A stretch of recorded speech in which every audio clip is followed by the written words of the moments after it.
Nós vamos dar continuidade à reflexão da nossa série Encontros, né? Os vários encontros que Jesus teve. E hoje nós vamos falar um pouquinho sobre um encontro especial de Jesus, que está registrado lá no Evangelho de Marcos, no capítulo 2. Nós vamos ler do versículo 1 ao versículo 12. Evangelho de Marcos, capítulo 2, do verso 1 ao versículo de número 12. Diz assim: Alguns dias depois entrou outra vez em Cafarnaum, e soube-se que estava em casa.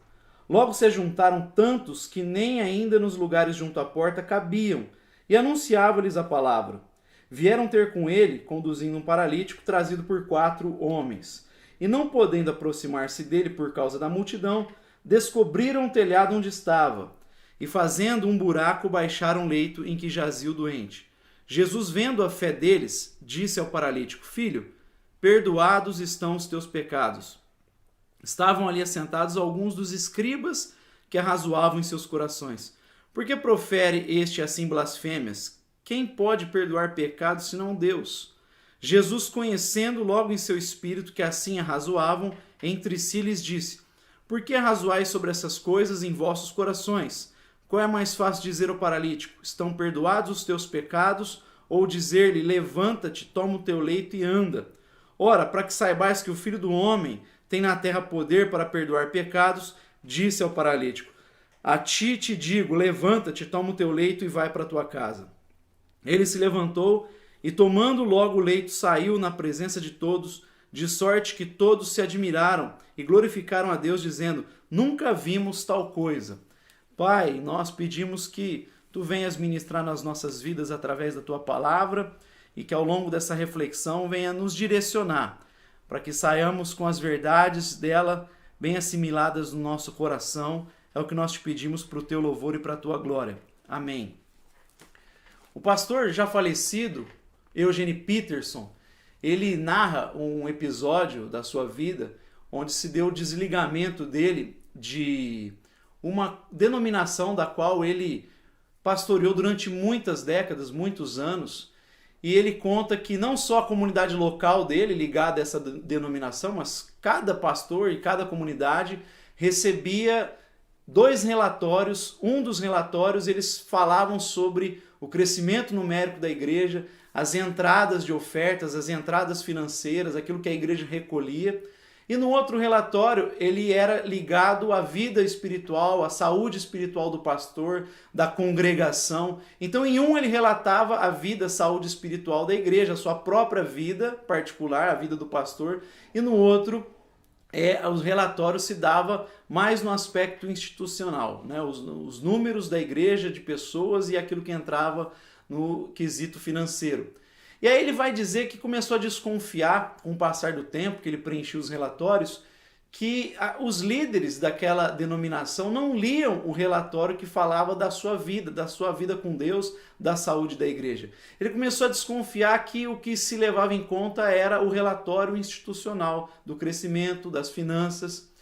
E aí então ele começou a brincar com aquele relatório, ele começou a escrever algumas coisas lá para ver se chocava aqueles líderes. E em um dos relatórios ele diz: olha, nós fizemos aqui uma experiência na igreja.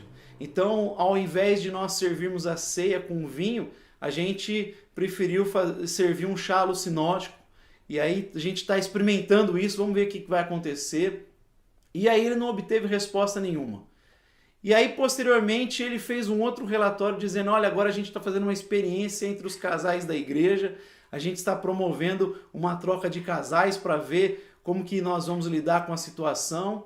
E, enfim, ele não teve resposta em nenhum desses relatórios. E aí, quando ele foi falar com os líderes sobre o seu desligamento, ele colocou essa situação, né, como que eles estavam invertendo as prioridades.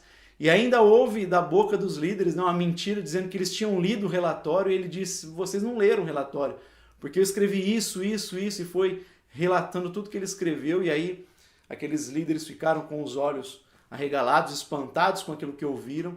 Ele falou: olha, é por essa razão que eu estou me desligando, porque a gente está invertendo as coisas aqui, a saúde, a vida espiritual não está sendo levada mais em conta.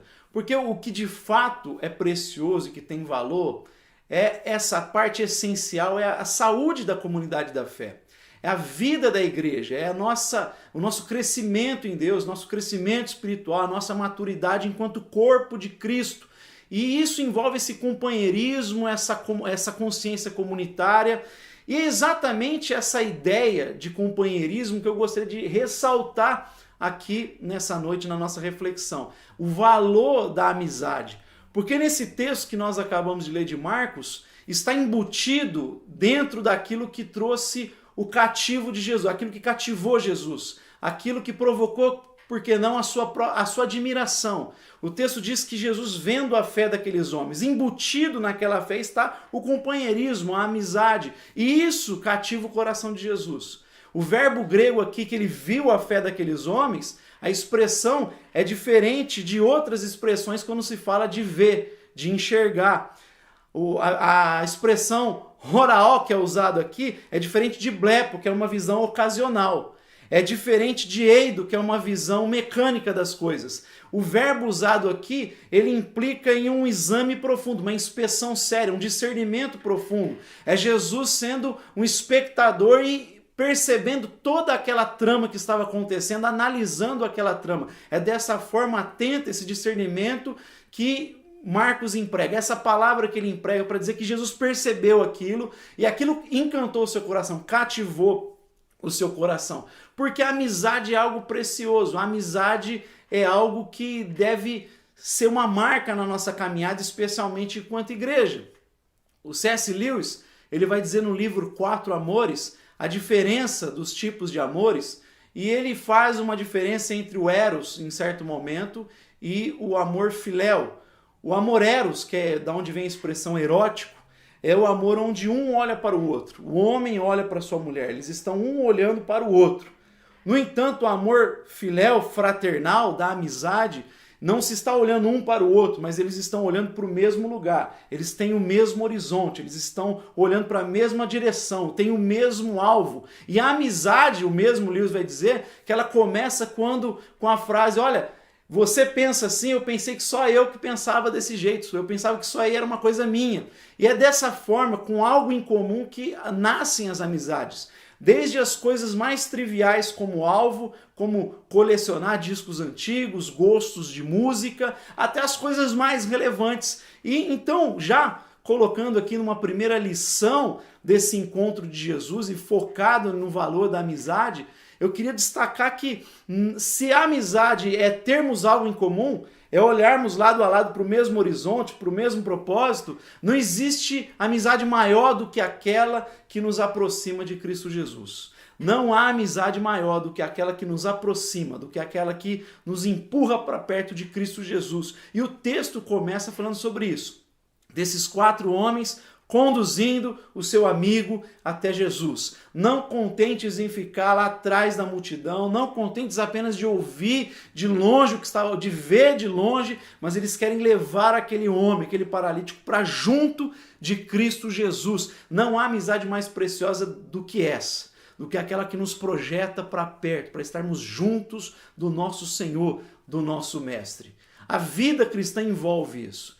James Houston vai dizer que o reino de Deus é um reino de amigos. Essa é a grande koinonia, a grande comunhão. Não há propósito maior do que esse. Então o reino de Deus envolve amizades sólidas, amizades profundas. E é justamente na amizade, nessa junção, que nós vamos vendo facetas maiores de Cristo Jesus, que nós vamos vislumbrando mais do próprio Deus. É na junção do corpo de Cristo que nós temos um olhar mais amplo sobre Deus, que nós adquirimos um conhecimento mais amplo sobre Deus. O mesmo Lewis vai dizer que a amizade, ela lembra um pouco aquele texto de Isaías 6, quando Isaías tem a visão sobre a glória de Deus, e diz o texto que os serafins proclamavam: Santo, Santo, Santo é o Senhor dos exércitos, toda a terra está cheia da sua glória. E eles proclamavam isso não para Deus, mas uns para os outros. Eles proclamavam uns aos outros que Santo, Santo é o Senhor dos exércitos. E de modo similar é o que acontece na igreja. É nessa junção, é nessa proclamação, é no compartilhar que nós vamos nos enriquecendo e nos enchendo de Deus. E nós vamos nos revestindo do poder de Deus. Não é por acaso que Paulo vai dizer em Efésios, o mandamento de se encher do Espírito Santo, a expressão dele traz justamente essa mentalidade de comunidade. A ideia é não vos embriagueis com vinho, mas enchei-vos. Não é enchem-se do Espírito Santo. Geralmente quando pensamos em se encher do Espírito Santo, na nossa cabeça vem você ficar cheio, você puxar, você querer receber algo para si. Mas o que Paulo diz naquele texto, em continuidade a essa ideia de se encher, de encher-vos do Espírito, é que isso acontece quando há troca, quando fala-se, quando se canta, quando se compartilha, falando uns aos outros, com salmos, hinos e cânticos espirituais. Então a ideia não é o sujeito se encher, mas a comunidade se encher. E a comunidade se enche com troca, compartilha. É esse compartilhar que faz a comunidade se encher do Espírito Santo de Deus, porque nós vamos vendo facetas de Deus. Então não é uma ideia individualista, é uma ideia comunitária. Essa é a lógica, esse é o propósito, essa é a maneira de nós enxergarmos Deus. Numa amizade entre o sujeito A, B e o C, quando o sujeito A morre, o sujeito B e C não perdem apenas o sujeito A. Eles perdem, por exemplo, o sujeito B perde a relação do A com o C.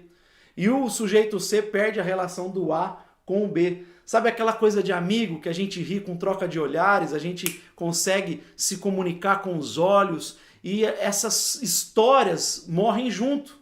Por quê? Porque o sujeito C não conhece apenas o A. Ele aprendeu algo do A que só é possível ver na relação com o B. E é a mesma forma com Deus aqui. A gente aprende de Deus olhando para o próximo e nesse compartilhamento das coisas, dos dons, da graça, das cores diversas, a gente vai se enriquecendo mais, se enchendo mais de Deus. É no soprar, é nesse compartilhar, falando. Não é na ideia de inspiração, mas de expiração. É soprando. Enchei-vos, falando com salmos, hinos e cânticos espirituais. Então, a primeira lição que a gente vê aqui nesse texto, nesse encontro de Jesus com esse grupo de amigos, a gente pode destacar que não há amizade maior do que aquela que nos aproxima de Deus. Se a amizade é partilhar, ter algo em comum das coisas mais triviais, as mais importantes, então não há mais importante do que aquela que nos aproxima de Cristo Jesus. Não há algo mais precioso do que andar com alguém que te leva para perto de Jesus, de que te desafia a crescer em Deus, de que te desafia a crescer na fé, de que enriquece a tua visão de Deus, enriquece os valores sobre Deus na tua vida. Não existe amizade maior do que essa. Segunda lição que eu gostaria de destacar, olhando para esse texto, é que a amizade nos ajuda a superar as nossas dificuldades, ela nos ajuda a vencer as barreiras, ela nos ajuda a ultrapassar as barreiras e nós vemos isso nesse texto.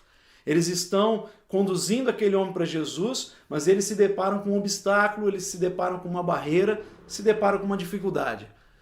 Mas, como amigos fiéis, eles não voltam, eles não vão para casa, eles não desistem, eles superam tudo aquilo. Alguém tem um lampejo de abrir uma parte do telhado e eles passam pela multidão, eles sobem, eles passam pelos obstáculos que foram necessários para levar aquele homem até Jesus. Isso é amizade.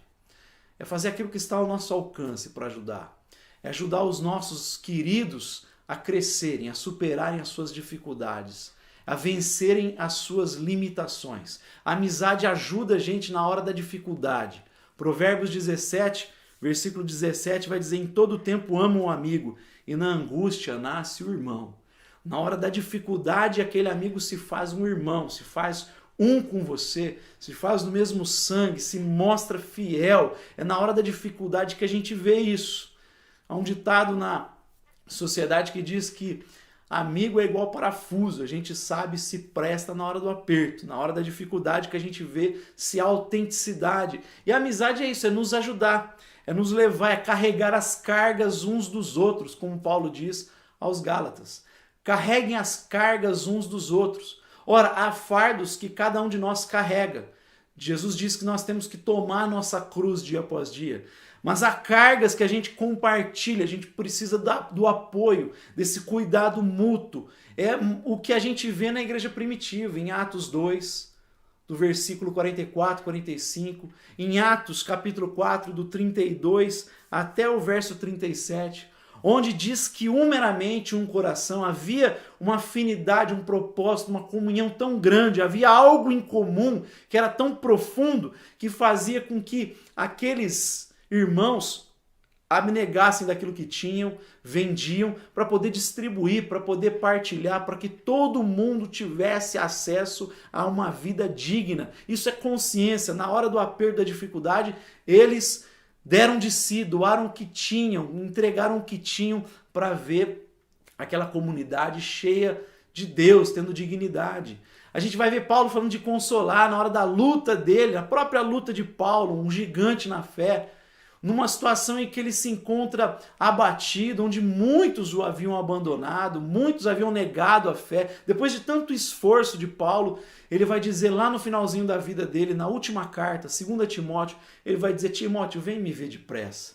Porque Paulo queria um rosto amigo, um olhar amigo, ele queria alguém que ele amava, alguém que conhecia ele, alguém que ele conhecia as lágrimas, como ele diz de Timóteo, conhecia o histórico, a família de Timóteo, e é essa pessoa próxima dele, com profunda comunhão com ele, que ele quer junto no final da vida dele para trazer alegria, satisfação, acalento ao coração dele. A amizade é isso, nos ajuda a superar as dificuldades, está presente na hora da angústia, está presente no momento da tribulação, nos empurrando, nos ajudando a superar. Mas ainda a gente vê que a amizade é um ambiente propício para a cura. Os amigos ali levam esse homem, estão preocupados com a enfermidade desse homem, querem ver o livramento desse homem, ficam sabendo de Jesus, ficam sabendo o que Jesus estava fazendo e imediatamente pegam esse amigo e conduzem para Jesus. Eles não querem ver mais o sofrimento, aquela enfermidade, e a amizade tem que ser dessa forma. Precisamos perceber as patologias, as enfermidades, as doenças daqueles que estão ao nosso redor. O verdadeiro amigo se preocupa com o seu próximo. Ele se preocupa, a amizade nos leva a um interesse genuíno. Não é esse tipo de coleguismo que há nos nossos dias, essas relações onde o sujeito pisa em ovos para falar com o outro, onde a gente deixa de fundamentar e construir na verdade, onde se vive essa lógica pós-moderna do politicamente correto, onde a gente pensa que amor é esse sentimentalismo, a gente fica evitando confrontos, quando a Bíblia diz para dizer a verdade em amor. O amor não desvincula da verdade. Paulo, quando diz o que é amor, lá em 1 Coríntios 13, ele fala muito mais do que o amor faz, porque o amor é ação. Ele vai dizer que o amor não se alegra com a injustiça, mas celebra, se regozija com a verdade. Então verdade e amor andam juntas. A gente precisa confrontar, se necessário, o nosso amigo. Por quê? Por um interesse profundo na sua vida, especialmente a sua vida espiritual, a sua saúde espiritual. A primeira coisa que Jesus faz diante desse paralítico é dizer: filho, perdoados são os teus pecados. Os amigos provavelmente sabiam o que havia naquele homem, algo além da sua enfermidade, Jesus especialmente. Porque antes das nossas doenças, aquilo que acarreta o nosso corpo, não existe prioridade, não existe assunto mais urgente do que a nossa vida espiritual. O perdão de Deus está acima de qualquer causa, não existe causa mais urgente do que essa. É por essa razão que Jesus vai dizer a um dos candidatos ao discipulado que pediu para enterrar o pai: olha, deixa os mortos sepultarem os seus próprios mortos, você vai e anuncia o reino de Deus. Jesus está dizendo que a causa do reino de Deus, do anúncio, é mais urgente do que, inclusive, o sepultamento do Pai. Então deixe que os espiritualmente mortos enterrem aqueles que estão mortos. Você anuncia o reino de Deus, anuncia o perdão, anuncia a chegada do reino, anuncie isso. Isso é a proclamação, o querigma está acima de qualquer parte da nossa missão. Está acima da ação social, está acima de qualquer coisa. Esse é o assunto mais urgente. Por isso que Jesus, a primeira coisa que diz é: filho, perdoados estão os teus pecados. Ele cura o seu coração e a sua alma. Agora, é lógico, a nossa amizade vai além. Nós vamos detectar, inclusive, problemas emocionais, traumas que os nossos amigos porventura carregam. tentar ser instrumento de cura na vida do outro. A amizade tem que ter esse ambiente onde nós, na presença de Cristo, expostos à sua graça, à luz da sua glória, possamos ver aquilo, as trevas que habitam no nosso interior, para que elas sejam dissipadas, para que haja de fato uma cura efetiva. Então, amizade é esse espaço de cura, de tratar, de terapia, desse processo onde as pessoas possam ser libertas, onde elas possam ser livres. E neste aspecto, talvez um dos temas que estejam mais presentes na caminhada de qualquer pessoa é o tema do perdão. Certo pastor disse que um professor dele de teologia disse, olha, quando você não tiver muita inspiração, não sabe o que vai pregar, quando você está sem ideia sobre o que pregar, pregue sobre perdão. Porque há sempre alguém com o coração fechado, com o coração amargurado, com o coração cheio de rivalidade, de ódio, que precisa liberar perdão para que possa ser curado. Jesus, no ensino dele, do Pai Nosso, ele mostra para nós que aquela oração, quando não há perdão da nossa parte, nós estamos decretando a nossa própria sentença, o nosso próprio juízo, uma vez que oramos, perdoa as nossas ofensas como nós perdoamos a quem nos tem ofendido. O perdão é livramento para nós, é libertação para nós, é cura para nós. Por isso é importante essa ênfase na caminhada, na jornada de amizade, essa ênfase no perdão. Essa insistência, se porventura percebermos um coração fechado, para que haja perdão e haja cura. E por fim, a amizade é um ambiente de emancipação, maturidade, que implicará na complementaridade. Então a amizade é um ambiente onde as pessoas venham a crescer. Não é um ambiente onde gera dependência, onde alguém fica dependente de outro. É um ambiente onde gera interdependência, é uma dependência mútua. Um depende do outro. Essa é a realidade do reino de Deus. Nós vemos aqui que quando esse homem é curado, Jesus diz, pega a sua maca e levante e anda. E a ideia do evangelho é todo sujeito ser consciente de Deus, ter conhecimento de Deus, ter maturidade para caminhar com as próprias pernas e entender que diante de Deus ele é um sacerdote. Não existe mais aquela relação de dependência entre clero e leigos, uma vez que nós somos um reino de sacerdotes. Nós podemos dobrar o nosso joelho e falar diretamente com Deus através de Cristo Jesus. Então essa consciência precisa ser gerada em cada um. Paulo diz aos Gálatas que o objetivo dele é que Cristo fosse formado em cada um deles. Então esse caminhar com as próprias pernas, essa emancipação, ela acontece, essa maturidade deve ocorrer e a amizade deve propiciar isso. Ela deve ser instrumento para que isso aconteça. Agora, a emancipação não vai gerar individualidade, não vai gerar alguém que caminha sozinhos, de maneira solitária, não há solidão. Não há esse tipo de individualismo no reino. Quem amadurece no reino, justamente opta por viver de maneira comunitária. Porque não tem como viver o reino de Deus se não for assim. Se não for através da amizade, se não for através da koinonia, da comunhão profunda. É dessa forma que a gente vive. Mas há esse espaço para reconhecimento da nossa singularidade. Eu preciso saber quem eu sou. Porque essa junção é diferente também de uma massa amorfa, de algo sem forma.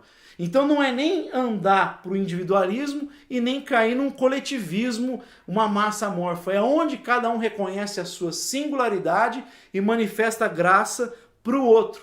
Então é por isso que Paulo diz que nós somos membros. A ideia de membresia nos nossos dias ela é meio deturpada, porque na nossa cabeça quando se fala de membresia, eu sou membro de uma igreja, geralmente se pensa em membresia como parte de uma associação, como parte de um clube, onde nós somos mais um ali, nós somos um número. Mas membresia, a expressão membro para Paulo, ela está inserida num contexto onde ele fala de corpo. Ou seja, nós somos membros uns dos outros, nós nos completamos. Há uma ideia, um elemento de complementaridade. Então a ideia de Paulo é membresia no sentido de corpo. Cada um na sua singularidade, enriquece o corpo e o corpo cresce, é edificado, caminha. Há papéis aqui importantes, cada um tem o seu papel importante, significativo no reino. Tem que trazer e enriquecer o corpo com a sua faceta da graça, com a sua cor da graça. É a ideia de família, não é uma ideia de associação. É a ideia de corpo e de família. Família, você tem papéis muito bem definidos, do pai, da mãe, do filho, da avó. Não dá para trocar o papel do pai pelo filho, a gente não se faz dessa forma. Sempre que acontece uma perda, há uma deficiência muito grande, porque há papéis ali bem definidos que trazem harmonia. E é dessa forma com o corpo. A mão não pode dizer eu não preciso de você para o pé não pode dizer para o olho eu não preciso de você, porque nós precisamos, aliás, dependemos uns dos outros para conhecermos Cristo e para crescermos na graça de Deus. Então, nesse segundo encontro de Jesus, não só com esse paralítico, mas com esse grupo de amigos, e a ideia aqui é o encontro de Jesus, o paralítico e os seus amigos, que despertou em Jesus algo, que ele viu a fé, percebeu a fé, teve um discernimento, e embutido naquela fé está esse companheirismo, essa amizade. Nós aprendemos que não há amizade maior do que aquela que nos aproxima de Cristo Jesus. Que a amizade nos ajuda perante as dificuldades da vida, que é um ambiente propício para cura, e é um ambiente onde nós crescemos, onde nós amadurecemos, mas sempre tendo como consequência esse complemento do corpo de Cristo. E a minha oração é para que as nossas amizades, a nossa amizade, enquanto Igreja Projeto Raízes, ela possa sempre resultar no que resultou o final desse texto, na glória de Deus. Quando viram um paralítico caminhando, todos glorificaram a Deus, ficaram admirados, cheios de temor. Jamais vimos algo assim. Que as nossas amizades elas possam resultar sempre nisso, na glória de Deus. Pai, nós te damos graças pela tua palavra e pedimos que o teu Espírito venha dia após dia gerar essa consciência em nós, de que nós precisamos uns dos outros, de que nós só crescemos quando nós compartilhamos, de que nós só conhecemos a Ti quando nós estamos inseridos no corpo, porque a igreja é o teu corpo, nós precisamos estar inseridos nele para podermos crescer, conhecer mais e mais de Ti. Isso se dá na troca dos dons, se dá no encorajamento mútuo, no pastoreio mútuo, se dá quando um traz hino, salmo, cântico, quando alguém compartilha. Nós só nos enchemos da presença do teu Espírito quando há compartilhar, quando há partilhar do pão, quando há partilhar de vida. É assim que nós crescemos, onde as várias facetas são apresentadas, onde as várias cores da graça, a tua graça, do teu reino são manifestadas. E nós queremos que essa consciência venha a ser aprofundada em nós, que o Senhor faça que isso seja aprofundado em cada um, que ninguém seja enganado pela ideia atual de que é possível viver longe da fé, de que é possível pertencer a Ti, mas sem essa parte, esse compartilhar, sem essa prestação de contas mútua, sem esse cuidado. Não, isso não tem nada a ver com o teu reino. O teu reino é para ser vivido de maneira comunitária, com confronto, com apoio, com ajuda. É dessa forma que o Senhor nos chama a viver como um reflexo daquilo que Tu és. Tu és Pai, Filho, Espírito, e nós somos feitos para reproduzir isso. O Senhor nos chamou para estarmos submissos ao Teu concílio, ao Teu propósito, e o propósito é refletir essa consciência de família, essa consciência de que pertencemos a alguém, pertencemos a um corpo, que isso possa ser amadurecido, expandido em nós dia após dia. É o que eu te peço para o Teu louvor e para a Tua glória.